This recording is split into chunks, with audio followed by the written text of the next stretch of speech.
Hello and welcome back to my channel. Today we're going to be talking about the pros and cons to renting. Now, I know this channel is mainly about buying and selling real estate, and I know that some of you guys are keen on renting, or that you like to rent, or that you just have been renting for so long and you think that buying is going to be a big jump. So we're just going to discuss it. We're just going to talk about it. Pros and cons to renting. The number one pro that I'm sure a lot of people think about is maintenance. So let's say something goes wrong with the house. The pro is that you don't have to fix it. Now, this depends on the contract that you have with your landlord, but most people don't have to worry about anything that goes wrong. You just call the landlord and have them fix it. The toilet's running, it's not working, call the landlord. The fridge stops working, call the landlord. The laundry's not working, call the landlord. Anything that's wrong, you call the landlord, you have them fix it. It's built in your lease and it's not your issue, it's not your expense. That's pro number one, is maintenance. Pro number two is that this is a pro and a con, and I'll go on to it with cons, but pro number two is that the lease ends. So you're able to try out many different cities if you have that flexibility. Work may call you, or the children may call you to stay in one specific city, but if you don't have kind of those restrictions, then you're able to try out different cities. So once the lease ends, you go to a new city, you go to a new area, see which area you like that you want to purchase a house in. That's a big pro to renting, is trying and feeling out the different areas, the different cities, even different styles of homes. That's pretty fun. Pro number three to renting is that you don't have to pay the HOA, the homeowners associations. As a renter, you don't have to worry about that.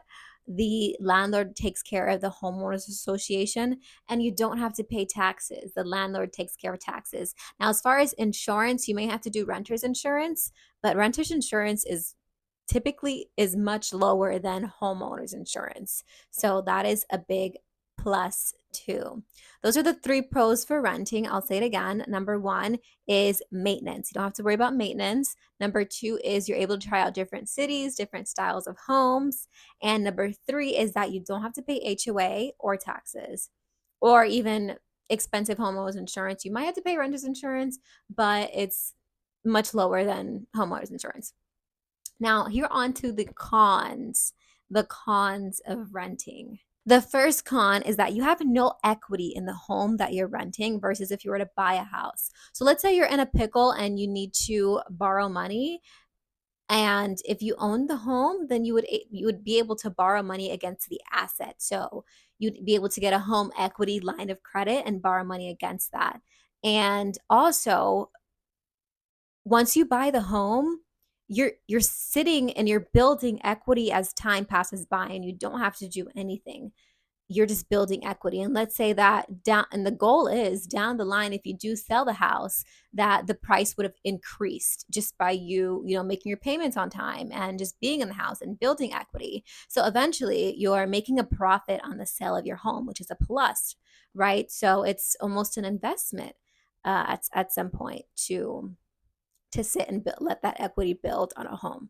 That's con number one. No equity is being built when you're renting. Con number two is that you're not able to make the home that you're renting your own. You're not able to make any permanent upgrades, any permanent features, any remodels, or even plant into the ground. There are lots of rental communities that don't allow you to do that, or landowners that don't allow you to plant into the ground. Let's say you like mangoes, you like avocados, you like limes. You're not able to plant those things.